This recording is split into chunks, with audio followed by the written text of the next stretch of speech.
Bonsoir à tous. Alors aujourd'hui, je vous propose une escapade à la Chenaudière. Avec nous, Nicolas Decker, qui est le dirigeant. Bonsoir Nicolas. Bonsoir. Alors la Chenaudière, c'est avant tout une histoire de famille. Oui, effectivement. C'est mon grand-père qui, en 1974, a créé la Chenaudière à Colleroy-la-Roche. Il n'y avait rien, juste un champ avec des petits chênes, d'où le nom de la Chenaudière. Et la maison a grandi au fil des années. Moi, je suis arrivé en 2004 quand mon grand-père est tombé très malade.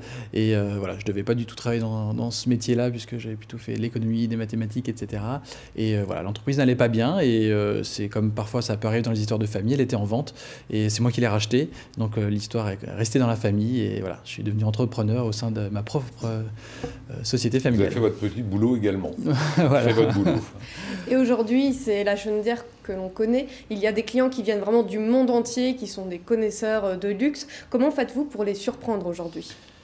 Alors c'est vraiment la plus grosse question, c'est le challenge au quotidien, puisqu'en effet on a des gens qui ont la chance de beaucoup voyager, de voir beaucoup de très belles choses qui ne sont pas évidents à surprendre et à étonner. Et on a aussi beaucoup de clients qui se saignent pour passer un moment un petit peu magique, vivre leur petite parenthèse, leur moment de rêve. Et du coup on a une vraie promesse à tenir en fait vis-à-vis de ces deux types de clientèle-là. Et voilà. Après, il n'y a pas de formule magique. Il y a beaucoup d'investissement personnel, il y a de la création, de l'innovation, il y a beaucoup d'empathie. Il n'y a pas besoin de réinventer le monde. Mais après, je pense que pour surprendre les gens, il faut avoir ça en soi. C'est-à-dire que moi, quand j'ai fini un projet, aussi gros soit-il, ou parfois juste un petit détail, j'ai juste une envie, c'est de me dire qu'est-ce qu'on fait demain pour de nouveau les étonner, les surprendre. Parce qu'il faut se différencier. On est dans un petit village préservé de 480 habitants. On ne tape pas Colleroy-la-Roche sur Google quand on veut faire un séjour en amoureux à la base. Donc il faut proposer quelque chose de suffisamment différenciant pour proposer une expérience qu'ils ne trouvent pas ailleurs. Donc c'est au quotidien, c'est du travail, de la recherche, des réflexions, mais en tout cas moi ça m'éclate. Alors une question d'actualité qui est importante, c'est la gestion au niveau environnemental. Comment est-ce que vous gérez ça ? Alors c'est une question effectivement que dans l'hôtellerie-restauration on ne se posait pas forcément il y a une dizaine d'années ou une quinzaine d'années. Aujourd'hui c'est vraiment au cœur de notre quotidien. Ça se traduit par tout un tas de choses, à la fois dans la partie restauration. Et là, la solution, elle est toute trouvée puisqu'on a toujours fonctionné de cette façon. On ne le disait pas toujours, maintenant on a appris à le dire. C'est-à-dire qu'on fait énormément de choses nous-mêmes. On a 90 salariés dans l'entreprise, donc on a nos boulangers, nos chocolatiers, on fabrique tout ce qu'on peut fabriquer, on a notre jardin d'herbes aromatiques, donc tout ce qu'on peut faire, on le fait. Et ce qu'on ne peut pas faire, on travaille avec que des producteurs locaux. Sur la carte du restaurant, vous avez les kilomètres qui séparent les fournisseurs. Donc on a vraiment un bilan carbone sur chaque plat de la carte qui est extrêmement restreint et qui est en phase avec ce que les gens attendent.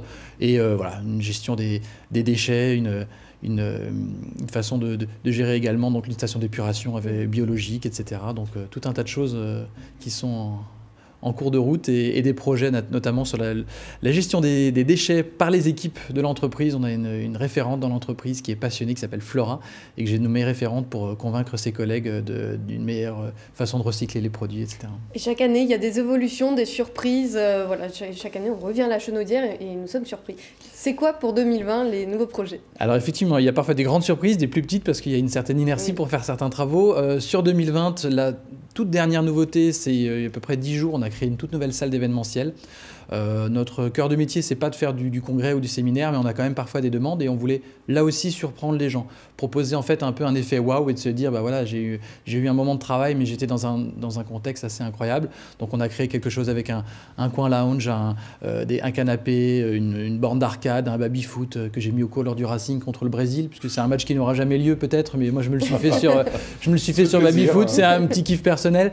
Une terrasse privative, un lieu complètement exclusif avec beaucoup de domotique, du cuir qui vient d'Italie, des fauteuils de designer, donc vraiment un espace pour les séminaires, mais aussi pour des anniversaires privés voilà. J'ai l'impression que ça n'existait pas trop. En tout cas, moi, quand je le cherchais, je ne le trouvais pas. Donc là aussi, on s'est dit, il y a quelque chose à faire. Et on va également créer une nouvelle villa pour accueillir des familles qui veulent fêter un moment un peu à la fois en toute intimité, mais dans un contexte on va dire de luxe. Et on sera là pour les chouchouter, une toute nouvelle villa et d'autres projets à venir.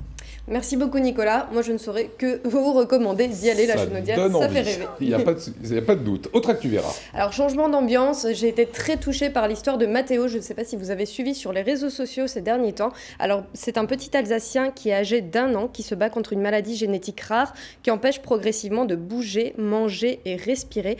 On lui a donné une espérance de vie estimée entre 7 mois mois et 2 ans, à moins de pouvoir lui offrir le traitement médical qui est le plus cher du monde, qui coûte 2 millions de dollars. Ses parents ont lancé une collecte pour le sauver. Le lien s'affiche en bas et on compte sur vous pour participer et partager. Allez, un peu de sourire avec votre coup de cœur de la semaine. Alors, mon coup de cœur de la semaine, c'est notre créatrice préférée, Adeline Ziliox, qui a enflammé la Paris Fashion Week. Et voici ses créations. Sa collection est moderne et colorée. C'est autour de la thématique de la source d'inspiration ou source d'eau. Les matières fluides donnent vraiment envie que le printemps arrive. Je vous invite à aller découvrir son travail sur sa page qui s'affiche en bas. Voilà, www.adelineziliox.com et toutes les infos, c'est sur le Vera Lifestyle, le 3W, ou bien sûr l'Instagram de Vera.